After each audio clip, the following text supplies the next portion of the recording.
రేపు తెలంగాణ రాష్ట్ర ముఖ్యమంత్రి గౌరవ రేవంత్ రెడ్డి గారు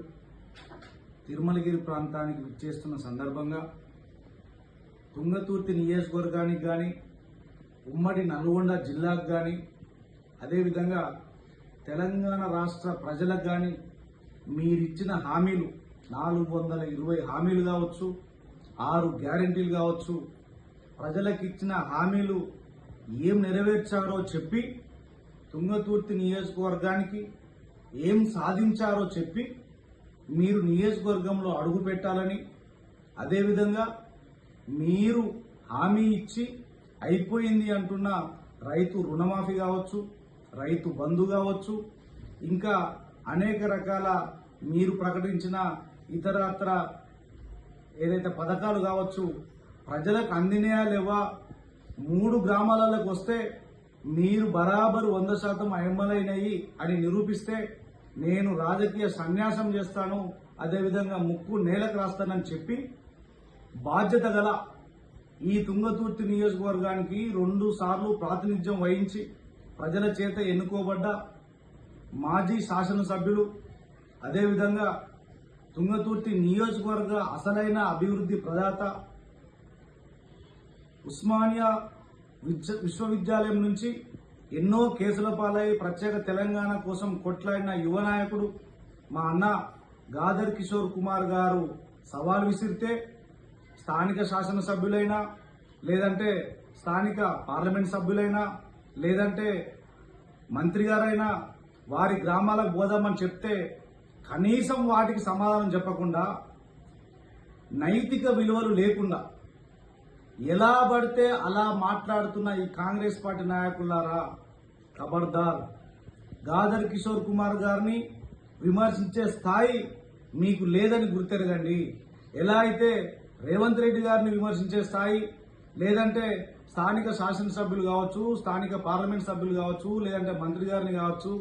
వీరు విమర్శించే స్థాయి గాదర్ కిషోర్ కుమార్ గారికి లేదని చెప్పే మీకు, 2 సార్లు ఎమ్మెల్యేగా గెలిచిన గాదర్ కిషోర్ కుమార్ గారిని విమర్శించే స్థాయి మీకు కూడా ఉందా లేదా అని చెప్పి గుండె మీద చేసుకుని ఆలోచించాలి. ఏదైతే కిషోర్ అన్న గారు మాట్లాడిండో 2 సార్లు బరాబర్ ఇక్కడ ప్రజల చేత ఎన్నుకోబడి 6,000 కోట్లు సుమారు తీసుకొచ్చి ఇక్కడ అభివృద్ధికి చేకూర్చి, అదేవిధంగా కాళేశ్వరం నీళ్లు తీసుకొచ్చి ఇక్కడ రైతుల కాళ్లు కడిగి, అదేవిధంగా ఇక్కడ ఎన్నో సంవత్సరాల నుంచి ఉన్నటువంటి ఫ్యాక్షనిజాన్ని రూపుమాపి ఏ ప్రాంతమైనా తుంగతుర్తి నియోజకవర్గంలో ఉన్నటువంటి 9 మండలాలు కులానికి అతీతంగా, మతానికి అతీతంగా, పార్టీలకు అతీతంగా, రాజకీయాలకు అతీతంగా అభివృద్ధి పరిచి ఆయన కాడికి వచ్చిన ప్రతి నాయకునికి, కార్యకర్తకి, సామాన్య ప్రజలకి సేవలందించి ప్రజల మన్ననలు పొంది, ఏదైతే మీరు అరచేతిలో వైకుంఠం చూపించినట్టు అనేక రకాల ఆశలు పెట్టి ప్రజలను మైమర్పింపజేసి సాధ్యం కాని హామీలు ఇచ్చి 100 రోజులలోనే సాధ్యపడతాయని చెప్పి, తప్పకుండా నేను చేస్తానని చెప్పి, ఇక వస్తున్న అన్ని చేస్తా అని చెప్పి అన్ని రకాల మోసపూరిత హామీలు ఇచ్చి ప్రభుత్వంలోకి వచ్చి ఇలా ప్రజలను మోసం చేస్తున్నారు. ఇది పద్ధతేనా, ఇది మీకు భావ్యమేనా అని చెప్పి ఏదైతే అడిగిండో గాదర్ కిషోర్ కుమార్ గారు, ఆయనకు సమాధానము చెప్పే స్థాయి మీది కాదు.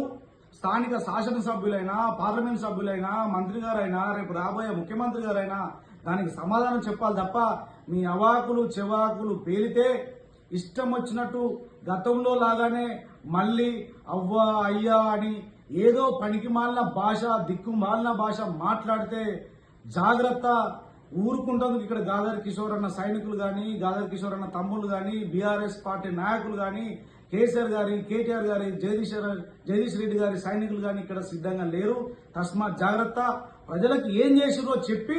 రేపు సభను ప్రజాప్రభుత్వంగా, ప్రజాపాలనగా రేపు రాబోయే ఈ 2 సంవత్సరాలు ప్రభుత్వం నడిపి ప్రజలకు మంచి చేయాలని చెప్పి మరొకసారి గుర్తు చేస్తూ గాదర్ కిషోర్ అన్న జోలికి వస్తే ఖబర్దార్ అని తెలియజేస్తున్నాను.